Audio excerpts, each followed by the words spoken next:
Buenas tardes, ¿cómo están? Buenas tardes. ¿Cómo va? Ya estamos por comenzar en unos minutos.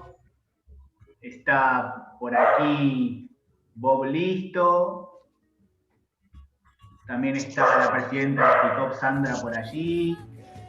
Estoy admitiendo a las personas, así que por eso como que tengo la vista separada. Buenas tardes. Allí estamos. Buenas tardes a todos. Buenas noches, un gusto. Buenas tardes o buenas noches. Buenas tardes aquí en Costa Rica. Buenas noches en Brasil. Hola, en Chile. Brasil. Hola. Buenas tardes en Perú, Lima. Buenas noches desde Buenos Aires. Hola, Manuel. No quiero ocupar el de... Buenas noches de Asunción. Asunción, Paraguay, qué lindo. Paraguay, sí. Tenemos de Buenos Aires, de Perú, Brasil, Asunción. México. Buenas tardes, México. California. California, wow, buenas tardes. Estados Unidos también. Canadá. Buenas tardes, Canadá. Desde Paraguay también buenas noches, desde el Pacaraí.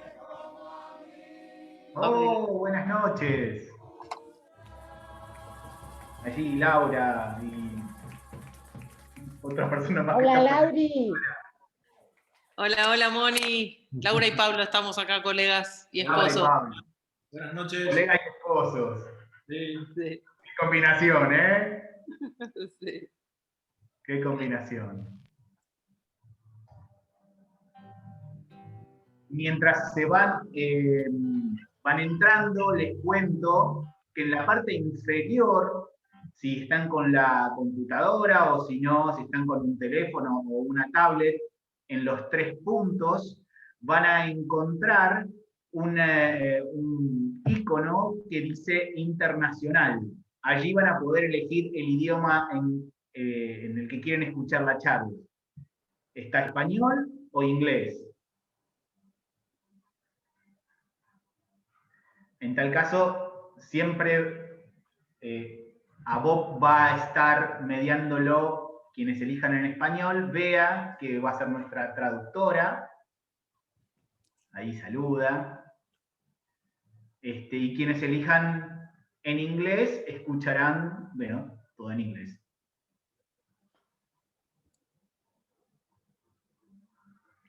¡Wow! También desde Chaco, Argentina. ¡Qué bueno! ¿Desde qué otras partes nos están visitando hoy? Queremos saber, queremos conocerlos.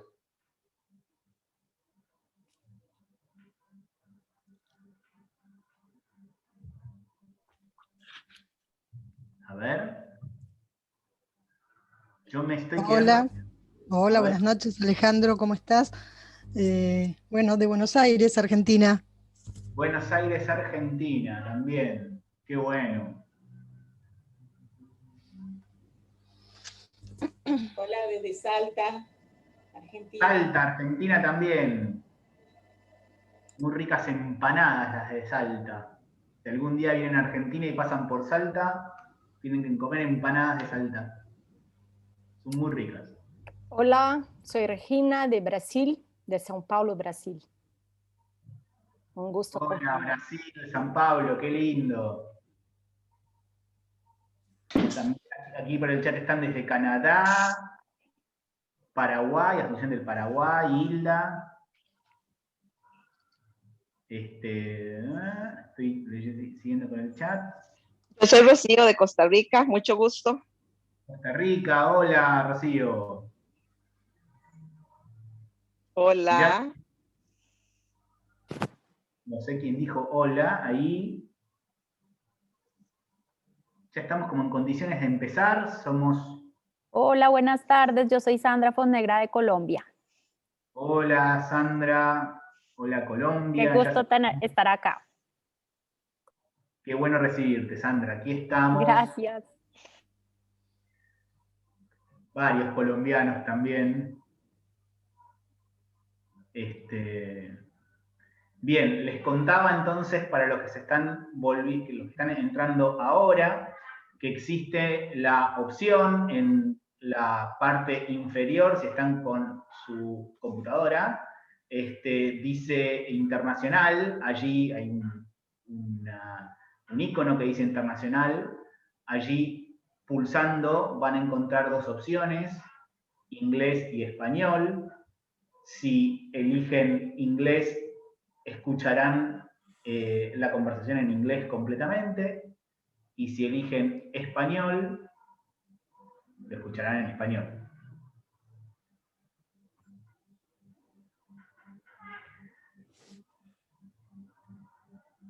Más gente que sigue llegando, que se sigue sumando. Ya somos 86 las personas que estamos aquí.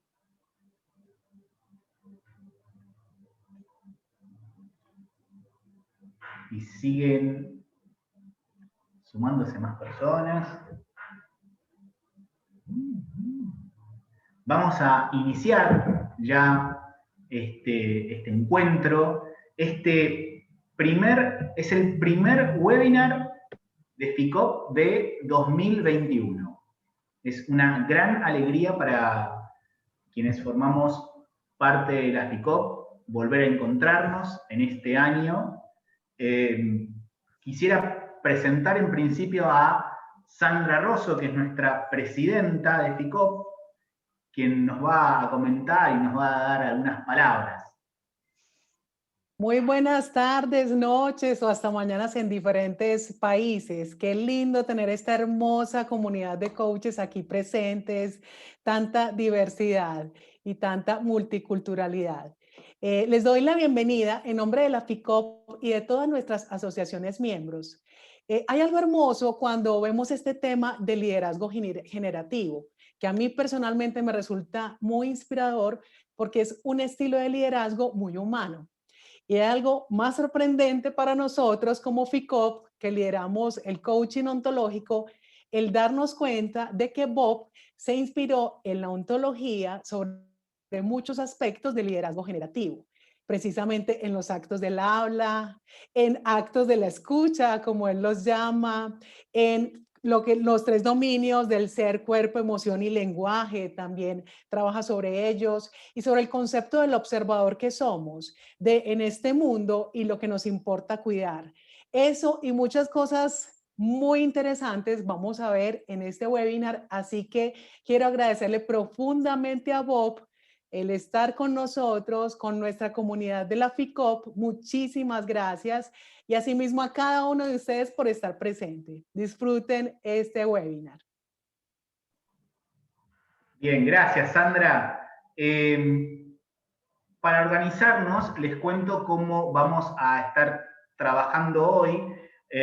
Bob va a tener una presentación de aproximadamente 1 hora y luego estaremos en un espacio de preguntas que van a poder realizar por el chat y las vamos a estar levantando para pasárselas a Bob en un espacio de unos 30 minutos aproximadamente. Ante cualquier duda, el chat va a estar abierto y vamos a estar contestando sus dudas sobre cuestiones operativas. Sin más, ahora sí, les presento a Bob Dunham, que ha trabajado desde 1981 como ejecutivo, consultor, educador y coach de ejecutivos, de equipos y de coaches en todo el mundo. Al igual que para personas desde el liderazgo, la gerencia, las comunicaciones, el trabajo en equipo y el rediseño de procesos. Antes de fundar la IGL, Bob fue vicepresidente de Motorola Computer System, CEO de Action Technology y vicepresidente de Consultant Business Design Associate. Sin más, ahora sí, Bob, tuya la sala. Okay, fantastic. Hola. Fantastic. I love in the COVID time that I'm seeing people who move, not cardboard cutouts or photos from your Zoom. So I'm very pleased to be here. I know that I want you to check in with yourself in this moment. How are you inside? What is your mood? What is your conversation? How is your body? I know when Alejandro said that Bob was going to talk to an hour, I felt a burden like, oh my God, we're going to listen for an hour. But I don't want to talk for an hour. I want to have a conversation with you. So I want to be asking questions. I want you to be listening and interacting with me. Those of you who have your cameras on my screen is almost all cameras with people. I go to the other screen and there's a lot of black absentees. If you can have your camera on, I think it will create a different experience, that we're in a conversation, not just listening to a program. And so I'm going to be checking your mood as we go, but I have a story to share with you. I've been invited here, and I want to thank Ficop for the invitation to me and to Maribel Gonzalez, the CEO of the Institute for Generative Leadership in Latin America, and her team. I see Gloria and other members. I see students here joining in.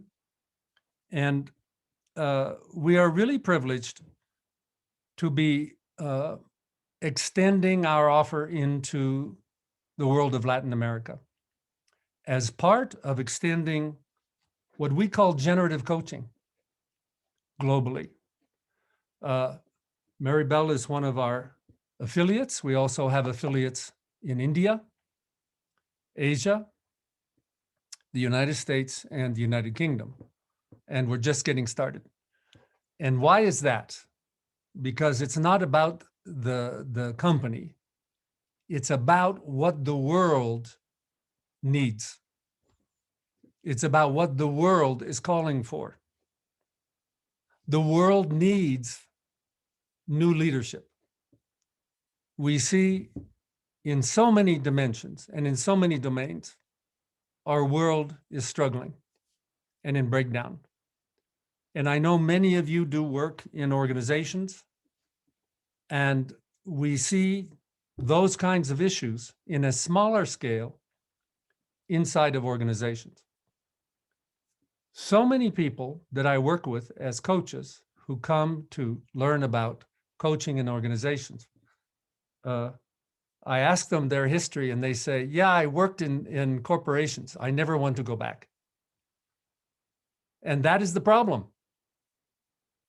We need to go back.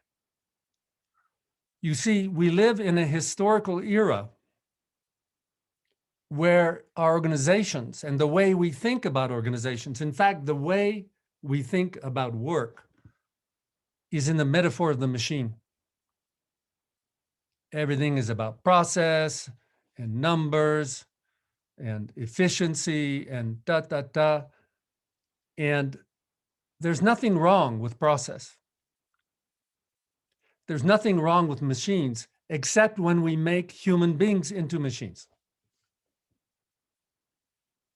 And the real tragedy of that historical tendency is we do it to ourselves. We need to change our common sense. We need to reconnect with our humanity and reconnect with life. Leadership is not a technical field working with numbers to get the processes to work better. Leadership is fundamentally human beings creating the future together. Human beings creating life together. And that is the the core context for generative leadership. So we need to change what leadership is in the world. We need to change what organizations are to be places safe for human beings. And our experience here with this approach is not that Bob is this weird guy talking about feeling better and becoming transformed and is not practical. What I'm going to share with you is that what generative leadership is about is igniting and releasing and illuminating the capacity of human beings to take care of what they care about together, to take action to do that better. And it's very pragmatic. Our discipline is a discipline at the level of a profession. And when people become awakened in this way, the organization produces better results to the traditional measures. And so this is one of the first things we need to understand, is this assumption that if we're going to do good in business and if we're going to do good in organizations, that somehow that is a suppression of people, the controlling of people. No, it's the opposite. We need to wake them up. We need to enable people to discover their hidden powers of creation, both individually and together. And I'm going to share with you some perspectives where I think you can begin to understand how that is true. So I first of all want to acknowledge the very existence of the coaching profession. It's been growing for 25 and more years, and it continues to grow. And it continues to grow because the world needs it, but also because people are finding, and you are examples, that they want to get back to feeling alive, to actually connecting with other people and dealing with the concerns and possibilities of life as a place of creation rather than a place of suffering. And coaching is one of the places in which we are bringing that spirit to the world. Leadership needs to do the same. And so I'm going to speak about generative leadership here in its history and what is its relationship with the ontological coaching disciplines. I began my journey in the ontological path in 1981. And I'll tell a little story here about how I started, because it reveals a little bit the direction of this generative evolution. I was a programmer in Silicon Valley. And one of my jobs, I was the head of the onboard software team for the Hubble Space Telescope for 4 years. It was fantastic. I was really fulfilling my nerd dreams, that I was able to play with the technology and the spacecraft. It was wonderful. But I went from there to a company that hired me to be part of a team creating a new kind of computer. Very exciting again. But after a year, they canceled the project. And I was in the real world. I was in the company that was in trouble. The mood was bad. The company was beginning to have difficulties with sales.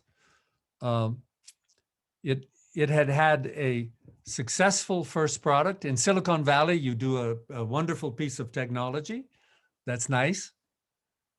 But you cannot make a company in technology with one product. You have to make the next one, and it has to evolve, and you have to have a process of continual creation. This company was not doing it. And I was thrown into this company, and it was so bad that the turnover rate, the rate at which people were leaving the company, was 40% for the year. This was a death spiral for the company. And I was getting very frustrated. And until that time, I'd only been a programmer. I had not been a manager yet. And I became so frustrated with this company. I began to talk about, why aren't we working for excellence? And I didn't hear any response. So I went out and I got a job offer in another company, but the offer was to be a manager. That was an inflection point in my trajectory, that I saw a company run so badly that I didn't want to hope to find a good company and a good manager to work for. I decided I was going to take responsibility to become a manager and to make a good place to work, a good team. And I was going to leave the company, and they had a new vice president who had come in to help this struggling company. And he did an exit interview with me. It's the only one I've ever done in my life. And he said, "Why are you leaving?" And I spent 20 minutes telling him everything that was wrong with the company. It was such a pleasure. This is wrong, that is bad, I'm leaving, bye. And then he did this move on me. I've never forgiven him for this. He said, I agree with everything you say. This is why they asked me to come here. Why don't you stay and help me change this company? And I didn't expect that invitation. And I went home. It was shocking. And I had a sleepless night. And the next day I decided I might as well give it a try, because I said I was taking a stand for excellence, and see what was going to happen. I was made a program manager in charge of 250 software engineers, 22 managers, and 35 products. And I had never done this before. And have you ever seen the picture of the kitten hanging on a string? There's a poster. It's a kitten hanging on the string, like, and that's the way I felt. So I went around and I asked 10 people with MBA, should I get an MBA? Will that help me do this job? And they all said, no, that's all about business models and that won't help you. Then I interviewed all the executives in the company and said, what do I need to learn to do this job? And they had no advice. They only said, good luck. And this was a big challenge, but I was working, but I didn't know what I was doing. I was struggling. And then I saw an advertisement for a workshop called the Communication for Action Workshop. And I said, I think I'm going to that workshop, because in the company, the common commentary is we don't communicate around here. So I was going to go to the communication workshop. This was, of course, invented by Dr. Fernando Flores. And I'm in the workshop, and they asked this question. They said, what is action? And my first reaction was, I don't think I can pass this quiz because I didn't read the chapter last night. And then I stopped and said, oh, I've got many years of experience, and I can come up with a good answer about action. And that was the moment of illumination. Because I realized that everyone else in the room was in the same condition as me. What am I going to do with this question? And it was the illumination of a blind spot.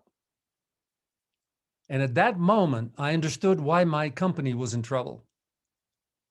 That we didn't understand something, not only in the company, but in our culture, because I had 2 degrees from a very prestigious university in the US, that our entire culture is blind to what is action. That was my first aware moment of facing a blind spot. And of course, what we were introduced to was the power of language, was the power of commitment created in language with the speech acts and the ontological. And it was amazing because I would never in an entire lifetime have come up with the answer they gave me. It was a revelation, a new observer, a new perspective. And what was amazing about it was as we did the exercises in the workshop, it was not theory. It was experience. I was learning how to listen. I was learning about what part of language created action. And it was a gift to me in that moment of the company. When I went back to work on Monday, every conversation was different. Every conversation, I listened to the future that was showing up out of the commitment. I could listen, not in what they said, but listening for the commitment beyond the words. As a result of that, I began to learn what we would now call an ontological reconstruction. In this job, I began to create new interpretations, practical practices of how to have a meeting, of what my relationship was for people who reported to me, of what was a plan, what was a team, how did we have the conversations, and what we found is we began to have the conversations that had been missing.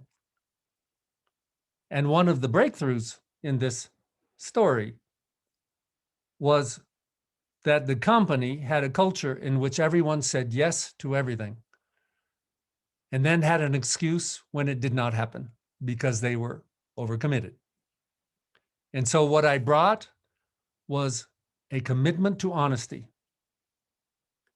What I brought was very simple. I said, I will not make a promise that I don't trust we can fulfill. And so we began to have conversations of yes and no. And as you know, as coaches, many people had to go through a process with this. They had to face fear. I had to learn to take a stand for the honesty without being threatening. And as a result of shifting the conversation, this organization that had not been able to get a product out the door for 2.5 years, that was killing the company, we delivered all 35 products of the company in 6 months in a coordinated release, on time, on budget, 10 times higher quality than had ever been achieved before. It was amazing.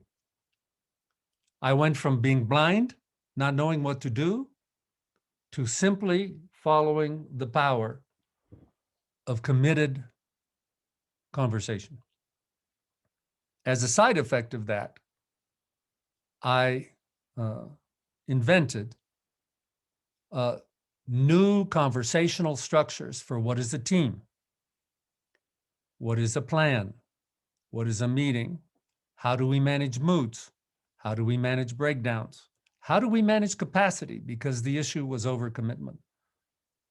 And that was such a powerful experience that I have been trying to bring that to the world ever since. And the world wants to fight with me. The world wants fast food. Give me the tips and techniques. No, you have to change how you see. You have to change how you listen. You have to change how you connect.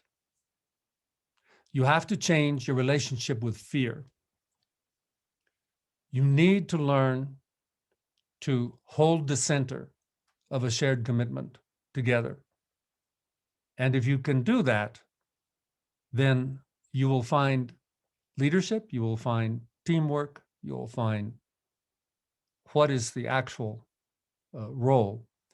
That was 1981. Several years later, I went to work for Dr. Flores, and in the later years of the 1980s, I was working for about 4 years with Julio Olaya and Rafael Echeverria. They were my colleagues. They're good friends. And so what I want the ontological community to know is our roots are totally ontological. I know this world. But what is different? Julio with Newfield and in the beginning, working with Rafael,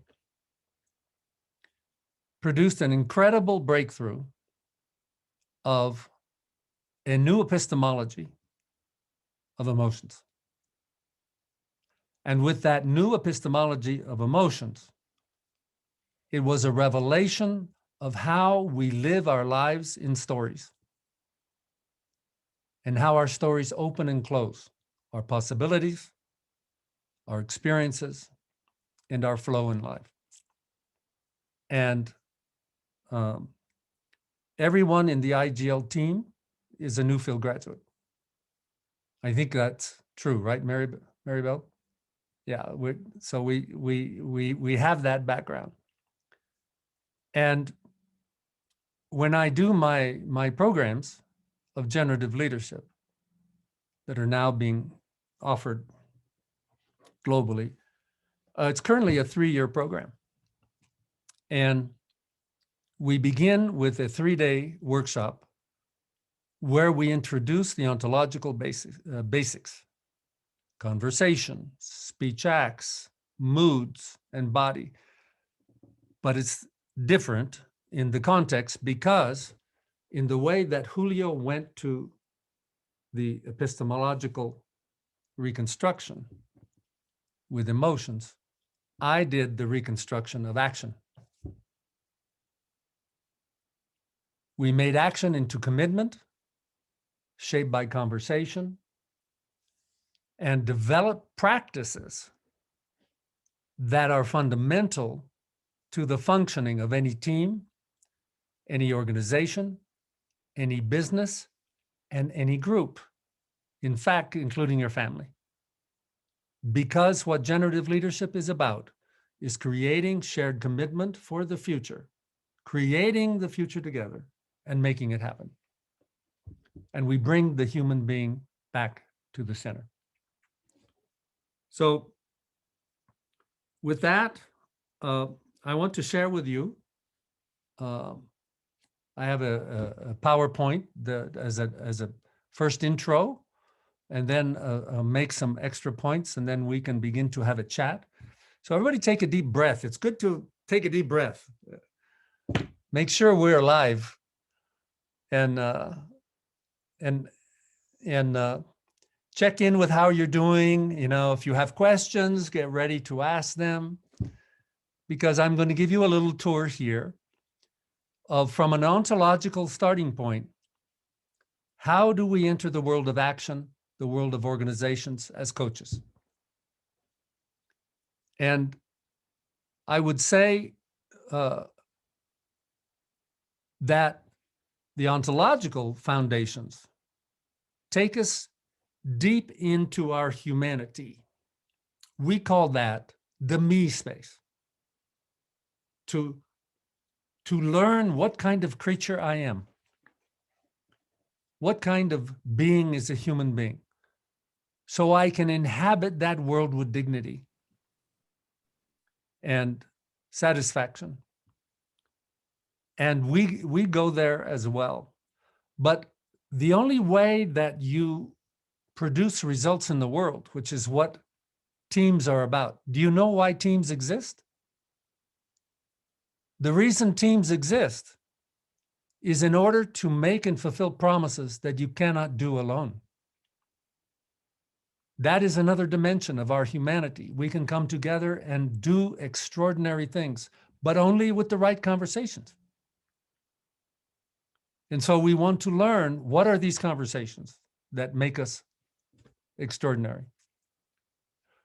We call that the we world. And that's what the generative leadership tradition has been focused on.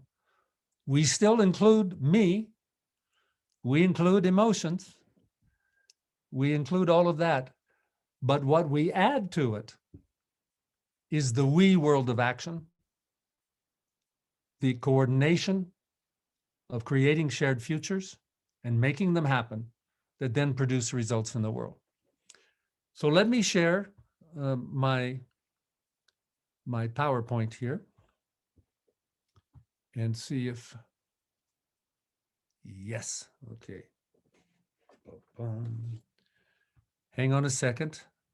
Can I share the screen, Alejandro? Yeah, okay, let's go. Okay. So, boom. All right. So let me walk you through this as an introduction. Here, that generative leadership, and as I said, we come from the same roots, but generative leadership adds to the ontological roots a reconstruction of leadership, teams, organizations to bring forth the capacities of the human being.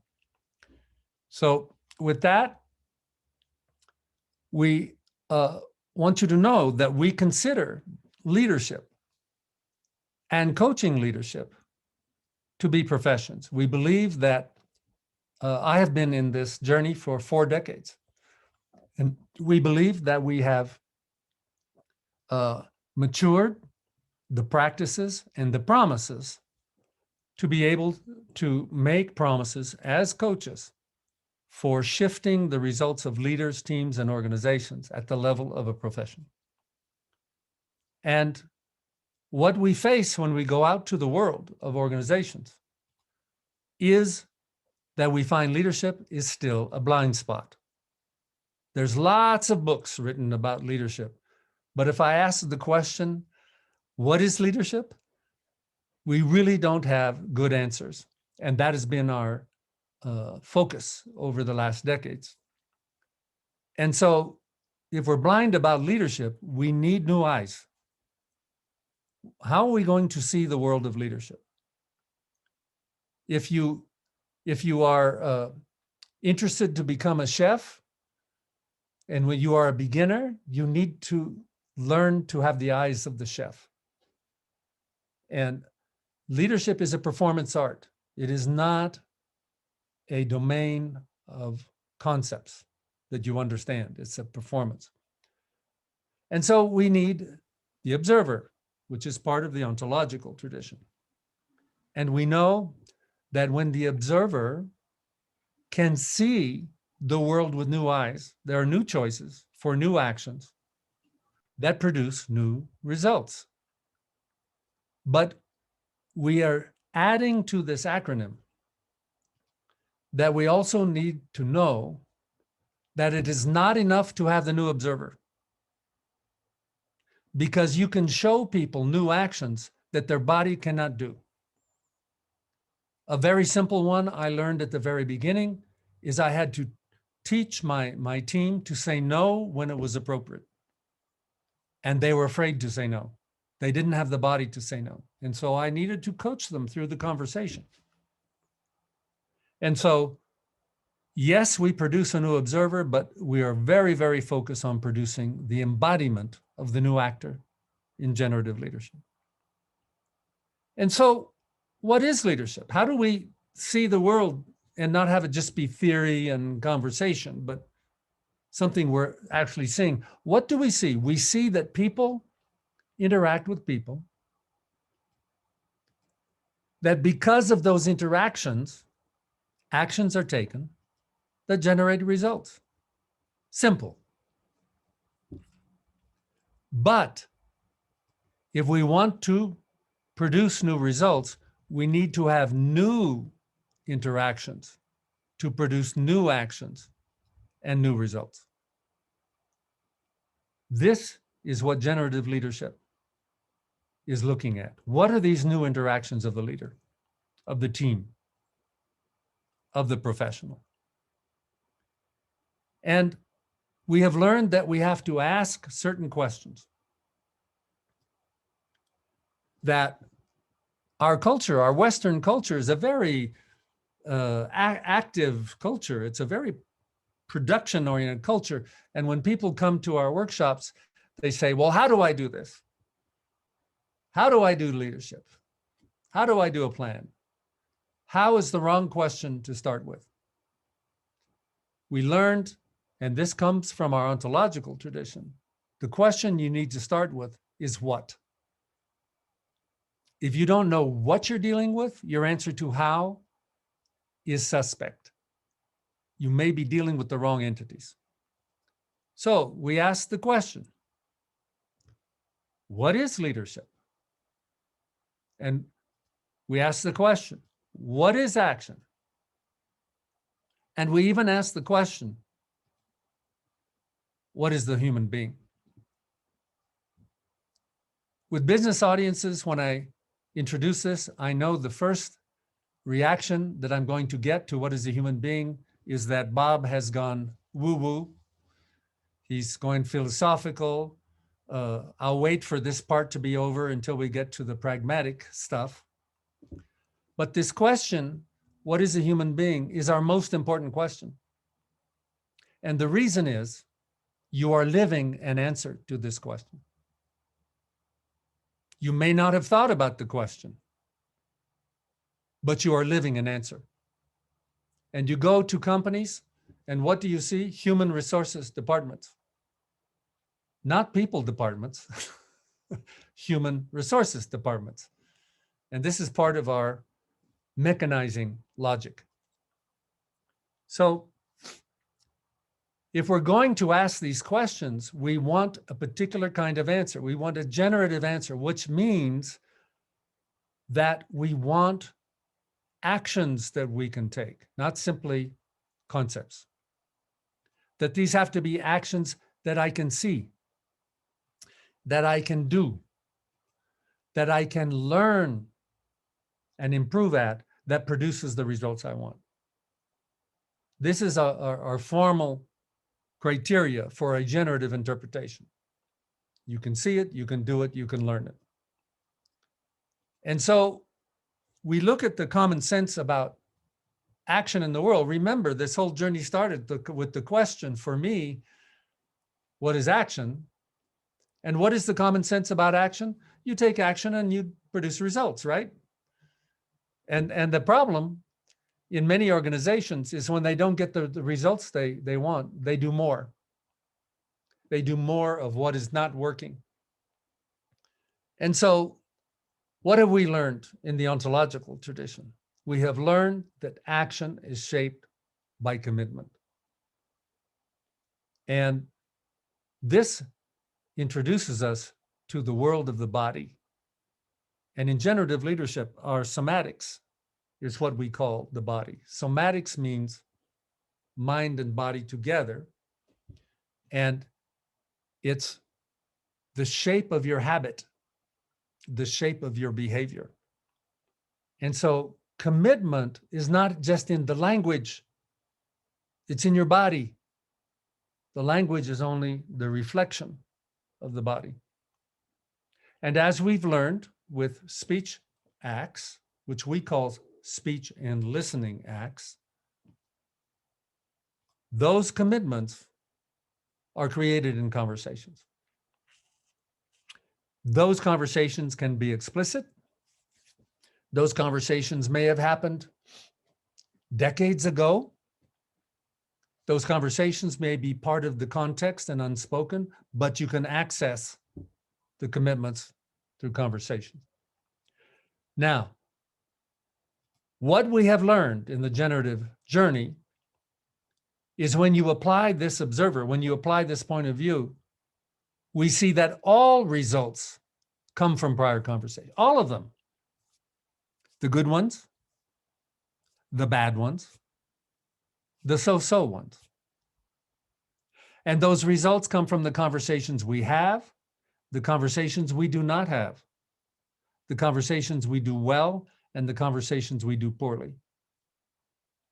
Since this principle, as far as I have been able to determine in 40 years, by the way, I ask every audience, if you have a counterexample, tell me. I haven't had one yet, that we can't find the conversations that are shaping the results.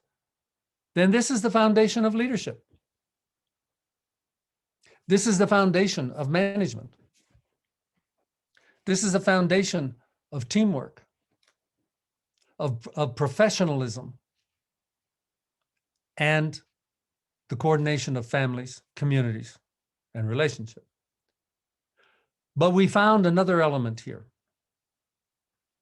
Another element that is necessary to understand the world of action. And we call this element care.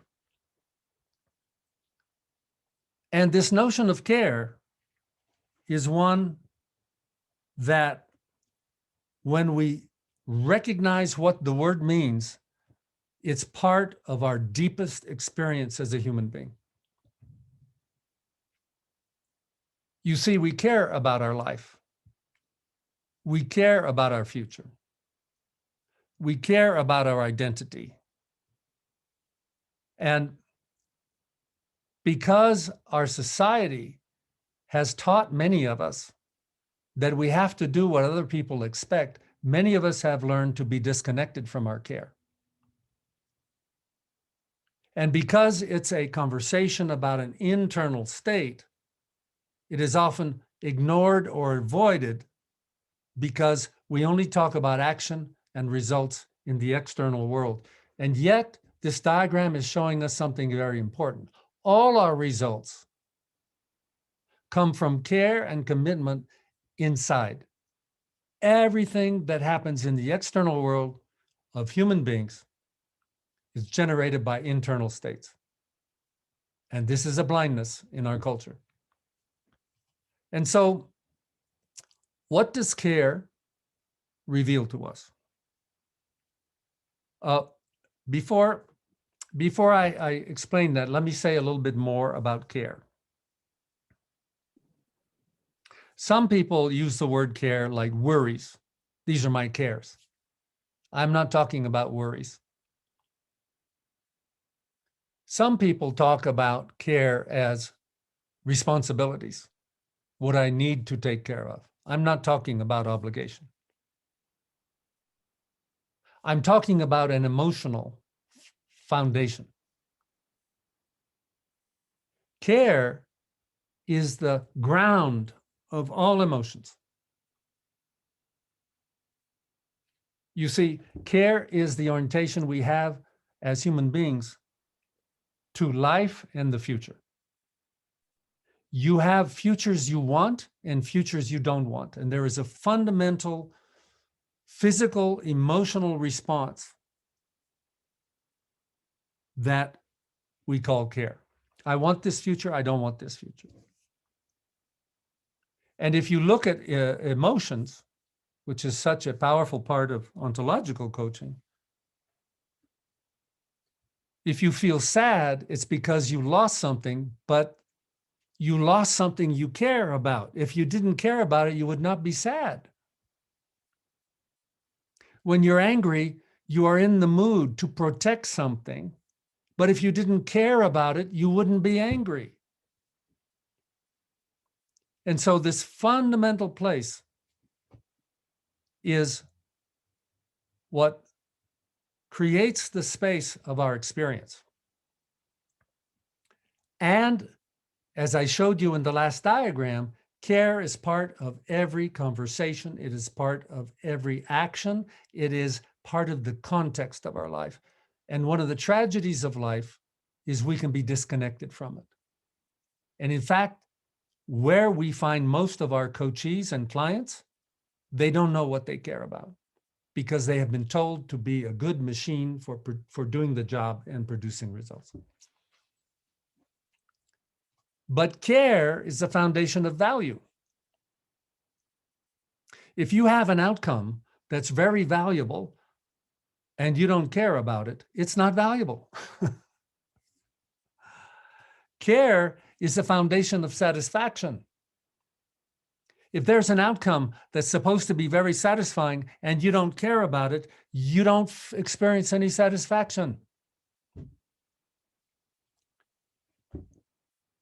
And meaning also comes from care. If there's an outcome that's supposed to be meaningful for you and you don't care about it, it has no meaning. Care is our ground of our humanity. It orients us to life in a deep dimension of our emotions, and it is the care that feeds the energy for the commitment. So in the world of organizations, if a team doesn't care to be a good team, it won't be a good team. If a team doesn't care about the satisfaction of their customers, they won't produce it. It's very pragmatic. It's about action. It's unavoidable. This is not just internal transformation or psychology. This is the shape of action in the we space. And so we have this incredible perspective that all results come from conversations. And what generative leadership has been doing for 4 decades is defining the conversations. The conversations of a team, the conversations of a plan, the conversations of creating value.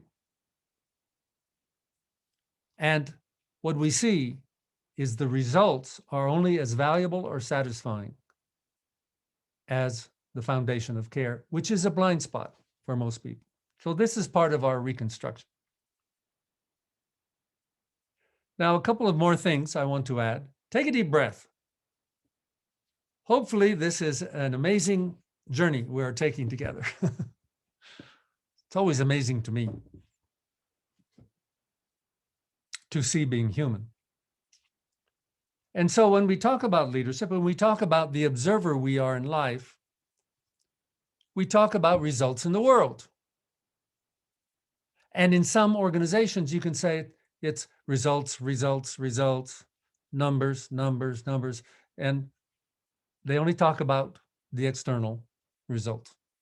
But all the results of an organization or a business or a group or a community always happens from the we space.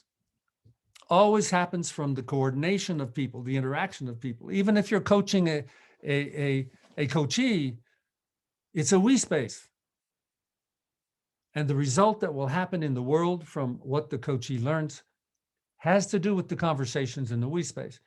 But in order to know how to move in the we space, we have to learn what is happening with me as I enter these conversations. Do I have a voice? How do I face my fear? How do I connect with other people? Or unavoidable skills.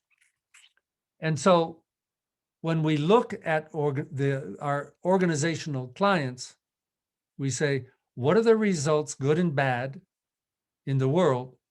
How is that being created in teams in the we space? And what are the strengths or limitations of the individuals that are enabling them or preventing them from being effective teams? And then that learning comes back. And we do that with practices in generative leadership. So we talked about the 3 dimensions. Body, emotions, language were mentioned here in the introduction. We have evolved that perspective into the self. In English, self is me, self. And S stands for somatics, where somatics means body and mind together. E is emotions and moods. L is language. That is kind of the still having the BEL model. But these are shaped through practices. And those practices have a history. And this is the way we see our human beings. So self is a way to see how people show up, how they listen. Every conversation has these dimensions, and there is a coherence of the way people are behaving or what observer and actor they are that is created by practices, the history of practices. And so we focus a lot on practices. How are we doing so far? Okay, you're alive? Give me 10, come on, show me some life. Okay. Just a little bit more. Oh my God, I've been talking for an hour. Yes. Let me say one more thing here open for Q&A. So what is generative leadership? I hope you see it includes the depth of the human being, including the emotional and story world, but is taken to the world of shared action, the world of relationship, community, team, and organization. When we do our 3-year program, you will see that we introduce with a different context all the ontological foundations of conversation, moods, emotions, somatics. And then we have a 3-year curriculum in which you will not see anything you've seen before, because we have taken the last 40 years to do the research and say, what are the conversations that create a team? What are the conversations that create a plan that is useful? What are the conversations that create an effective manager? What are the conversations of topics that have to be learned by leaders and executive, like value creation? These conversations have structure. They can be learned. They can be coached. How do we deal with organization change and evolution? How do we deal with power and politics? How do we deal with innovation? We have one area that wound up as something people don't talk about, but is crucial to learn the power of not knowing, because one of the breakdowns in our world of action, in our culture, is we think we need to know what to do in order to take action. But the effective leader knows how to initiate action without knowing exactly what it is. We're never stopped. We can learn, we can innovate, we can experiment, we can prototype, we can innovate, we can invent, we can plan.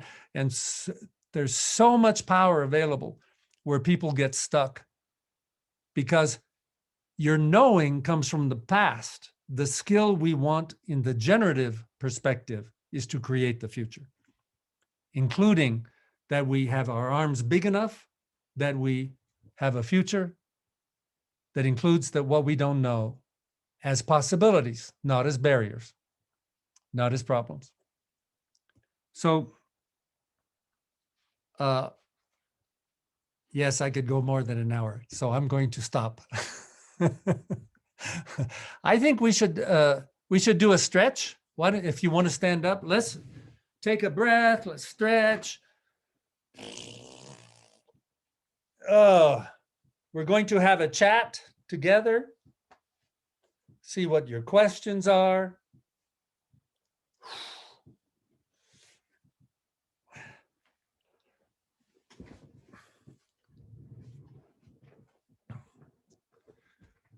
when I met with the Ficop team at the beginning, I said, if you have any compliments, you give them to me. If you have any complaints, you give them to Mary Bell.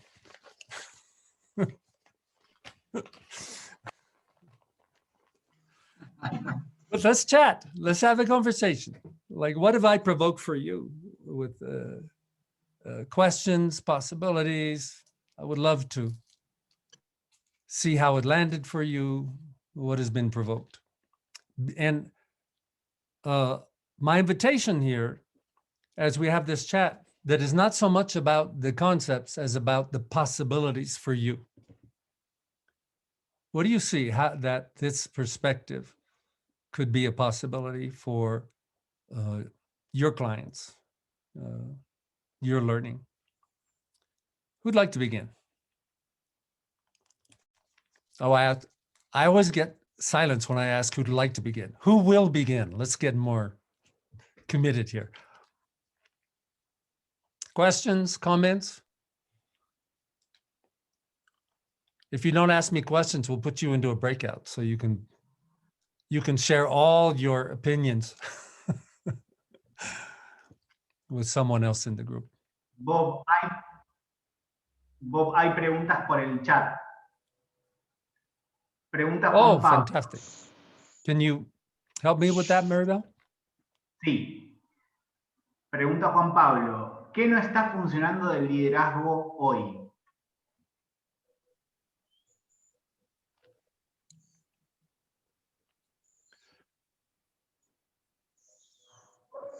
I would say the fundamental issue is the missing human being. That leadership is seen as being the smart person driving solution, and if they include people, it's like an HR problem to be solved to improve production. We need leaders to have a heart and soul. We need to know what they care about. We want leaders that we want to create a good future together with them, not simply be directed for efficiency. And so we need to go back into the core of what is leadership about. It's about creating value, satisfaction, and meaning in life. And it can be technology, but it's done by people. We need to bring the human human being back to the core. That would be my fundamental place. The second issue with leadership is that because they are not trained to the human being, they're also not trained to the world of action. I consider action to be a blind spot. And they're taught about leadership with case studies and with MBA degrees and with tools and analytics, but it's personal. It's a performance art. And we need to help people connect the care for life, the care for the world, the care for the client into the skills of people creating together in conversation. Hopefully that's my view of the core. And of course, we can have a long list after that. What else? Preguntan si es posible aplicar el liderazgo generativo en cualquier tamaño de empresas y equipos. Eso lo pregunta Gisela.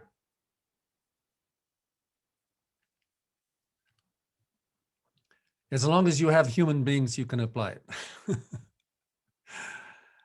Because any company is constituted by its people. Any company is having conversations. Any company is taking action. Any company is creating the future they want or they are not. Any company has breakdowns. Any company has moods. And how they have their conversations to create their future and then coordinate action to fulfill it is true of any company. So yes, it applies to any company.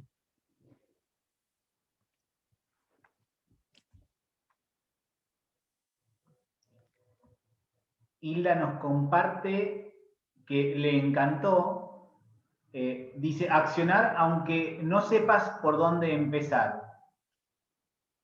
Comprometerse, acción, conversación, muy rico el webinar, muchas gracias. Beautiful. I want to say that part of the problem we have in our culture is our school teaches us to respect answers, but we don't respect questions.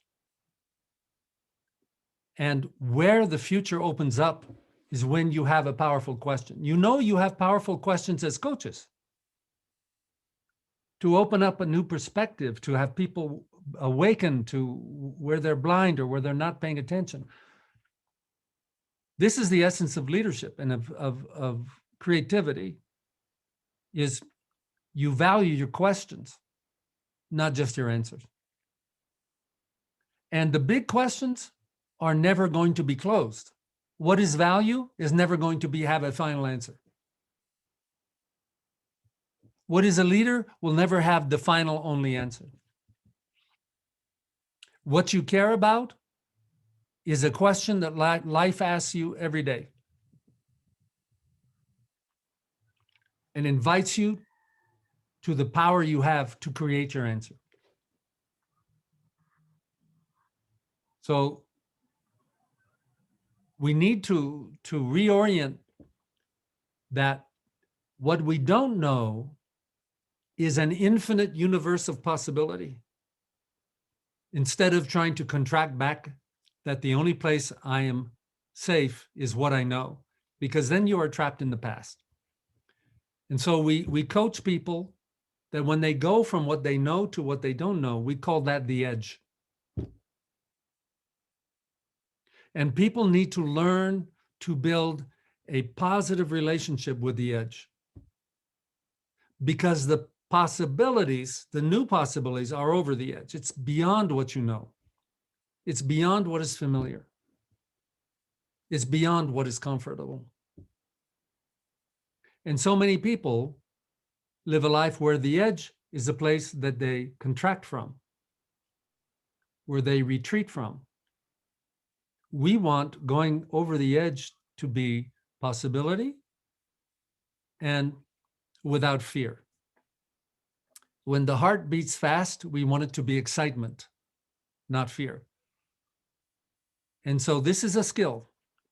And so many organizations are suffering and struggling because they're trying to fit the future and the world into their past. And eventually that does not work. So thank you. I appreciate your comment. Bien, hay algunas más. Wow, ahora entraron como un montón juntas. Pregunta Maru, ¿compromiso y care son los que aseguran nuevas conversaciones, nuevas acciones y nuevos resultados?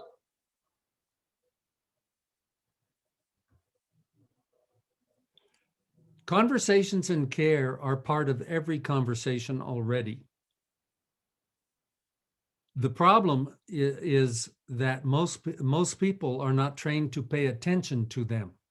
For example, my story of 1981, of my first introduction, was I discovered commitment. Before I had that discovery, I was not paying attention to commitment. I was paying attention to words. And that was the blind spot of my entire organization. Everybody was exchanging words, but not making commitment, not living commitment. And so since commitment is part of the human being in every conversation, then what were they committed to? They were committed to a pattern that was considered to be safe to say yes. They weren't committed to fulfill their promise. They were committed only to the practice of saying yes. And it produced disaster. And so if you want to have new commitment and new care, it's a new conversation. That's actually the fundamental power we have. And there's nothing wrong with the old care and commitment if it works. What is action in the generative framework? Action for us is not simply movement and doing. Action is taking care of something you care about. And it's a tragedy that many people are taking action and don't care. Or taking action and they're disconnected from their care. No wonder we don't have ownership. No wonder the Gallup people have these surveys where they show the evidence of disengagement. In the US, they find 70% of employees are disengaged from their work. In other places in the world, the percentage is higher. That is not an employee problem. That is a leadership problem. Those are symptoms of missing conversations. And why are people not having these conversations? They're blind. They don't even know what's possible. That's what we're trying to bring to the world in the generative path. It's very sunny today. Bien. Bob, Luciano pregunta, ¿qué tipo de reflexión profunda podemos hacer para conectarnos con nuestro ser? ¿Qué es lo que realmente importa?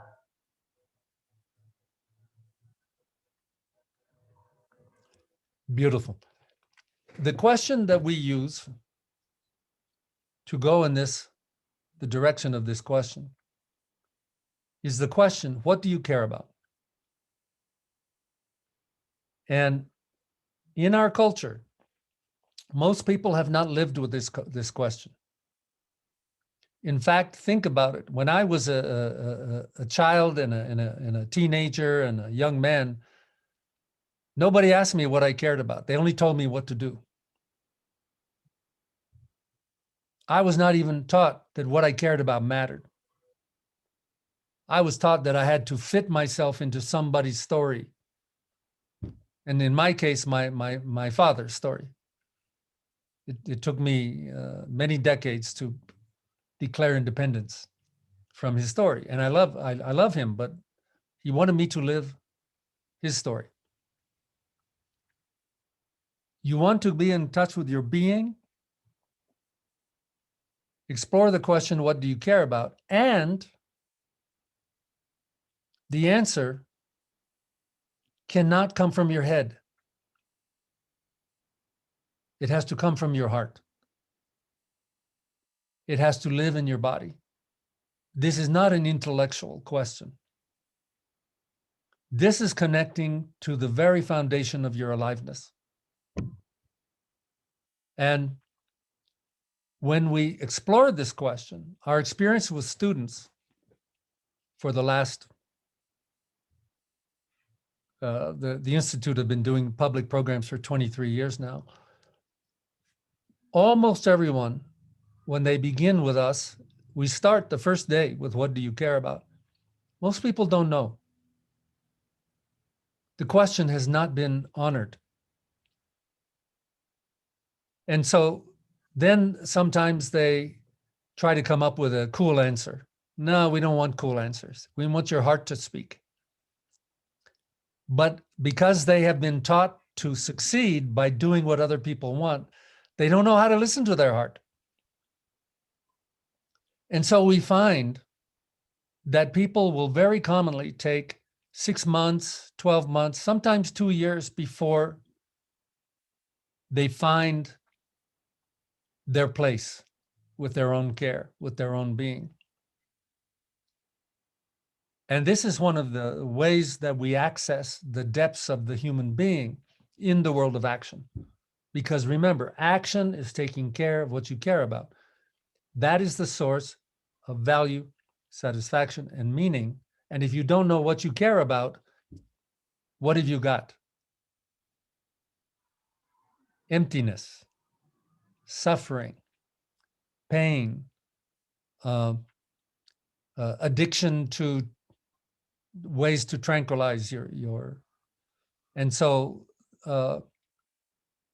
this is not a trivial or easy journey, but it is the journey of your life. Your life is at stake with this question.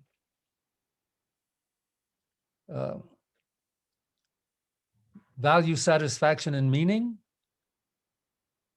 that you are aware of and creating, or somehow I just can't seem to find meaning. And so I'm going to go get busy and create a lot of numbers. That's one of the ways that people tranquilize themselves. But it has a cost. So hopefully that is so I invite you to two things. One, live with the question, what do you care about, for the rest of your life? The point of the question is not to have an answer. This is a kind of question I call an existential question. Existential questions do not have right answers. Who are you? Where are you going in life? Why are you going there? Why were you born? What are you going to do with it? There is no right answer. You cannot find it any place except inside yourself. And it may not be ripe yet because it needs to be cultivated. You need to have a relationship with your own sense of your place in life. And so this is the foundational root, the foundational context for being a generative human being. You see why I said we have to go out of the world into the we and then into myself, so that I can come out again and know what I care about, what I'm willing to commit to. And leaders encourage and support their people to have this journey also, because we want to share the road to the future with people who share our care for the future. And so what do you care about is a missing conversation in organizations. In our programs, it's the first conversation you practice. What do you care about? What does your team care about? And how do you learn to have this conversation that has been so missing in the world of the mechanism? Good question.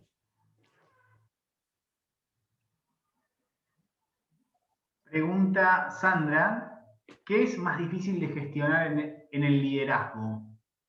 ¿Y por qué?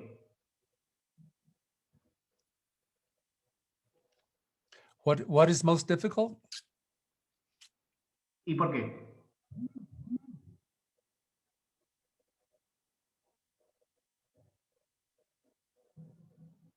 First of all, is managing yourself.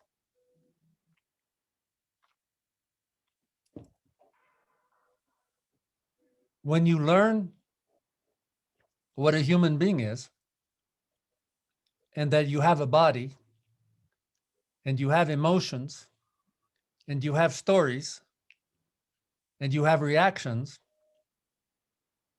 that's where management starts, is with yourself. You learn to not just use yourself, you don't control yourself, you learn to express your aliveness in a coherent way in service of a stand you take in the world for creating something meaningful and valuable. That's the first. Then second, you go to the we space. And what we said is we need to create shared commitment. What do we have to manage in this world of shared commitment? We need to manage breakdowns, but not as problems, not as bad things.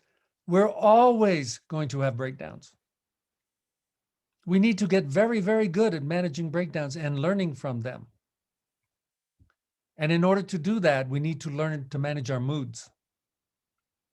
Because in so many organizations, breakdowns are the cause of blame, excuses, justification. Those are symptoms, by the way, for you as coaches, where you see people are afraid to be honest and they don't know how to manage breakdowns. Breakdowns are the path of life. And we need to get big enough to include all of them. That's a big problem for leaders. They get good at some breakdowns, but they don't like some of the others. You get them all. We need to learn to be big enough to include all of life. Whatever shows up. And that's a big path of learning. And so when you work with people and create shared commitments, you'll have people who commit to share the future with you and people who don't. Many people find it difficult to tell someone else, I'm not satisfied with your work. I'm not satisfied with your commitment. We're so afraid. We bring the ethics of friendship into the ethics of responsible creation of the future.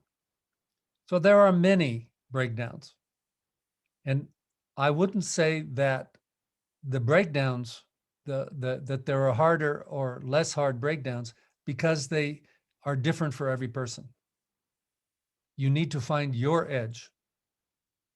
And what we do with these edges, where we're not competent, or we're triggered, or we're afraid, or we don't know how to move well, we declare the edge always as a learning edge, not a problem edge, not a limitation edge.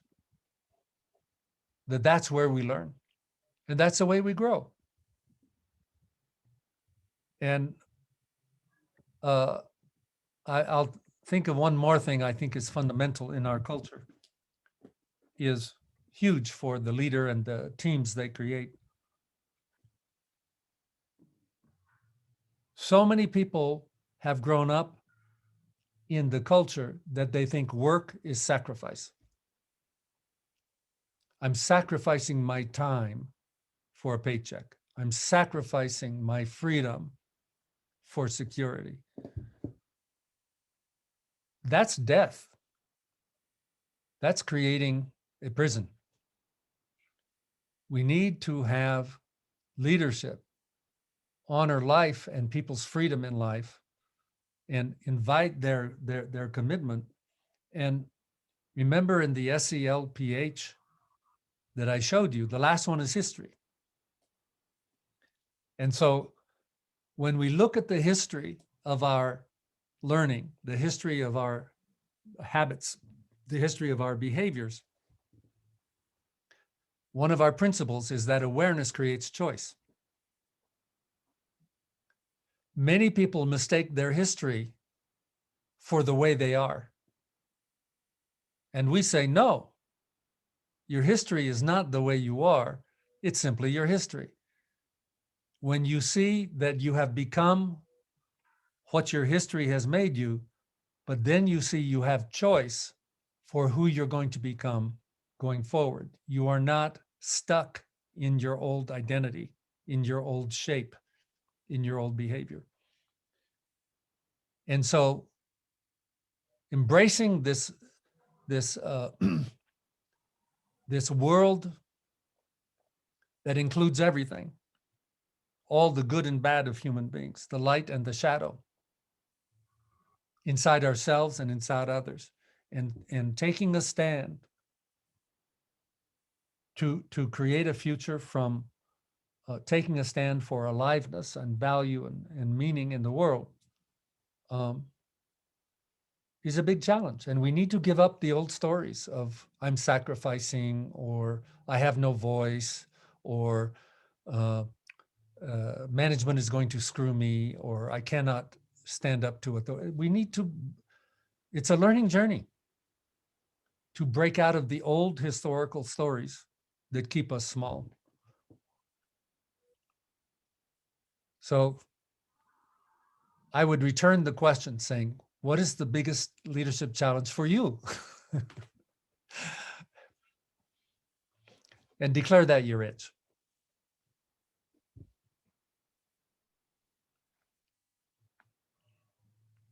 Bien. Tengo un quiebre, Bob. Hay muchas preguntas muy interesantes y el tiempo pactado con las personas fue hasta hace un minuto. ¿Les parece que nos extendamos 10 minutos más para tomar algunas preguntas de todas las que hay? I'm available. Bien. Okay. Entonces, pregunta Joao, ¿por qué algo aparentemente simple en teoría no se practica en las organizaciones? ¿Qué están cuidando las organizaciones y los seres humanos cuando no hablan?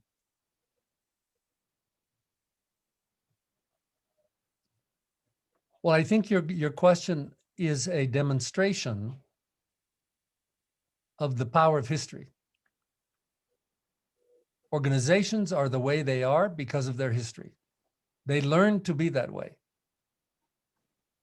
And it was a product of conversations. And so when we say it's so simple, it's only simple to the observer that can say that. What is simple for us may be absent for other people because it's a blind spot for them. They don't even know they have the choice. And so I want to be honest here that when you learn this new context for action coming from human beings and with commitment and care, it's fantastic. When it's familiar, it's not complicated. But remember when I showed the OAAR acronym? It's not enough to be a new observer. You have to change the bodies, and that takes time. It takes practice. They need to have a new embodiment. They have to have a new mood. They have to have a new interpretation. And we live in the internet, social media, fast food culture today. Nothing deep happens with information. It only happens through practice. And so if you have organizations that are rigid or failing or suffering, congratulations, you have a good client. Because you can see why they are stuck there. You can see a path to a new way of being, a new future, a new power. But the path is not fast and easy. We need to ask for the commitment that it really takes, and bodies take time to learn. So, you know, if somebody, I tell this story about this impatience of the clients, an impatience that students of coaching that come to us also have. The first day, show me what to do. Show me how. And I say, that's like the medical student coming to the medical school the first day to learn to be a surgeon. And on the first day, the medical student says, give me a knife. I'm ready to cut. No, you need to do your homework. You need to learn the anatomy. You need to learn the physiology. You need to learn the diagnosis. Take the time. And the clients need the time also. That's part of the art of designing the project. The good news is when you find the fulcrum point of their pain, something simple can make a big difference right away. And then you can buy the time to do the deeper learning.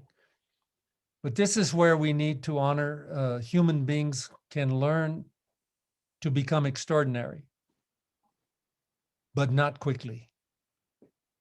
And we need to have patience. I used to say the mood of clients was like planting a garden, and they go one day and they put the tomato seeds in the soil, and they want tomatoes. And the next day they come and there's no tomatoes, and they start shouting, "Where are my tomatoes?" It takes time, and we need to get to learn the time of how bodies learn.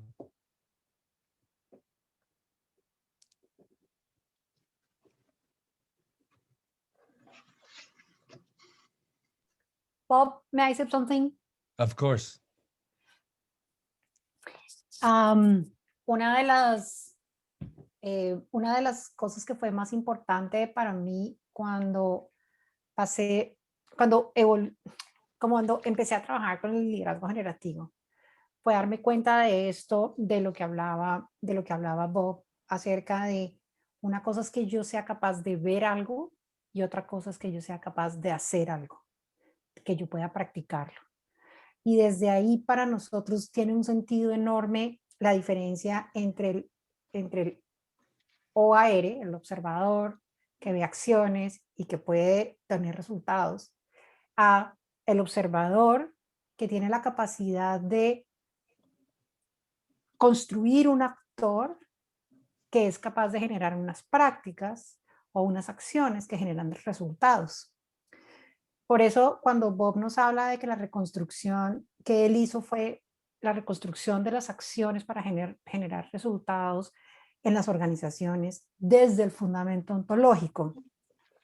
Una de las cosas más importantes de las que Bob hablaba o de las que Bob hizo reconstrucciones fue construir que este observador necesitaba prácticas de historia, que son, prácticas para construir su historia. Entonces, cuando nosotros vemos, y tiene que ver con lo que estamos hablando el día de hoy de los fundamentos ontológicos del liderazgo generativo, vemos que lo que hacemos a través de las prácticas y de la historia es acortar la brecha que hay entre ese observador y lo que ese actor es capaz de hacer. Entonces, nuestro aprendizaje o el aprendizaje generativo es a través de todas las prácticas que ese actor puede hacer y que las hace a través de la interacción del espacio de nosotros para construir el mundo. Entonces, es allí cuando ese observador construye un actor que construye prácticas o que practica algo y que logra construir resultados. Entonces, esa para mí era creo que Joao fue el que hizo la pregunta, es una pregunta clave con respecto a dónde está el espacio ontológico del mí, de mi observador, de quién soy, de lo que a mí me cuesta trabajo hacer, como decía Bob, lo que yo puedo hacer y lo que no puedo hacer, lo que me cuesta trabajo o no me cuesta trabajo, a darme cuenta cuál es mi actor y cómo puedo estructurar mi actor, fortalecer mi actor y convertirlo en el que es capaz de tomar acción y construir los resultados que quiero. Gracias. Gracias, Maribel. Una última pregunta. Sí. ¿De qué maneras podemos sumar nuevas formas de retroalimentación para gestionar nuevos conocimientos y nuevas ideas?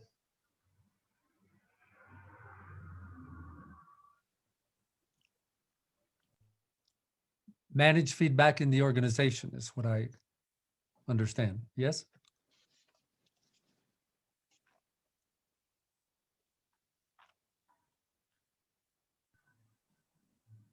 Sí, va por ese lado, sí. Sí.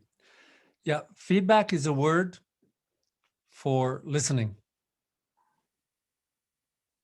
That we need to develop the fundamental background context in organizations that every human being is a creature of choice.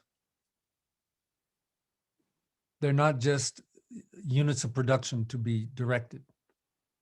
They need to commit to their work. They need to own their promises. This only happens in conversation. And so the context to have an organization of conversation, an organization of commitment, we need to have the standard and then help people learn to have a voice and to listen. Feedback needs to be requested. We don't simply wait for the breakdown to have people finally scream in pain.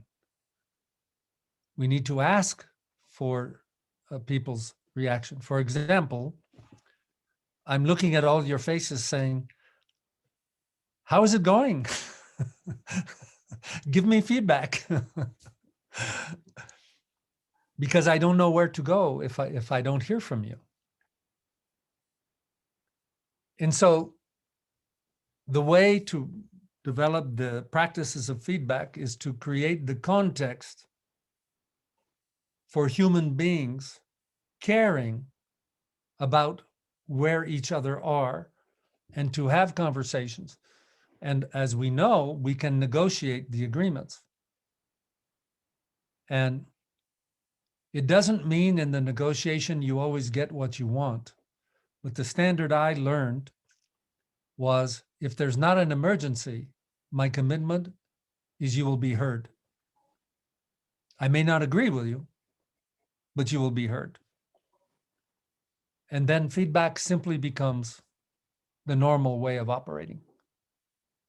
And you learn to ask for it in the negotiation, because you cannot have a trustworthy promise without commitment, and you can't have commitment if people don't have the space to use their honest voice.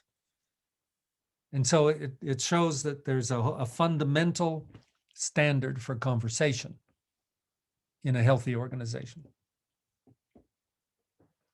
Okay, thank you. Last one, huh?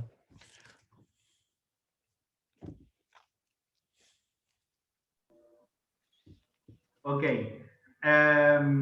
vamos a proponerles algo. Todas las preguntas que fueron quedando y comentarios, Bob va a ir respondiéndolos en algunos videos que vamos a publicar en el sitio de Ficop. Así que, digo, así tenemos Bob para rato. Me quedo particularmente con una frase que dijiste, Bob: el lenguaje es solo una reflexión del cuerpo. Y con esa frase nos propongo que, usando el cuerpo, le digamos a Bob qué nos pareció su compartir. ¿Están de acuerdo? ¿Vamos a hacerlo? Eso. Gracias. Muchas gracias. Y hablando del uso del cuerpo, le paso a Juan Pablo Larose, que es nuestro vicepresidente en Ficop. Le paso la palabra para que ya haga el saludo final. Muchas gracias, Alejandro, muchas gracias a todos. En Ficop nos inspira el desarrollo evolutivo humano y estamos muy en línea con todo lo que hemos escuchado. Gracias a todos los asistentes por estar, gracias a los países, a las asociaciones, gracias al equipo organizador. Acá claramente hay un nosotros. Thank you very much, Bob, for stay here. Thank you, gracias a todos. Un gran abrazo desde Ficop. Alejandro, perdón, ¿podrías compartir tu mail en el chat para que las personas te puedan mandar sus preguntas? Y así tú no las puedas enviar. Ya lo estoy escribiendo, lo estaba escribiendo justo mientras lo decías, lo que pasa es que iba por un lado o por el otro, ya estoy. Es que vi que se empezaron a ir y yo no se vayan, no se vayan. Bien, a ver.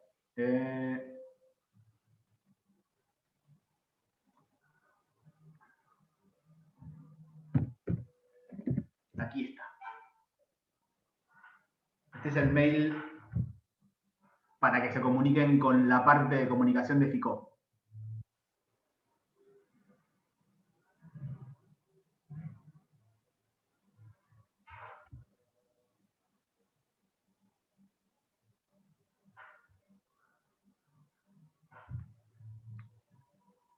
Pues bien, estamos entonces. Gracias, Bob. Me llevo muchas cosas. Gracias a todos, a todas. Nos estamos viendo y seguimos construyendo la red Ficop. Que tengan linda noche. Gracias totales. Gran frase de Cerati. Gracias totales. Gracias. Gracias. Gracias. Felices sueños.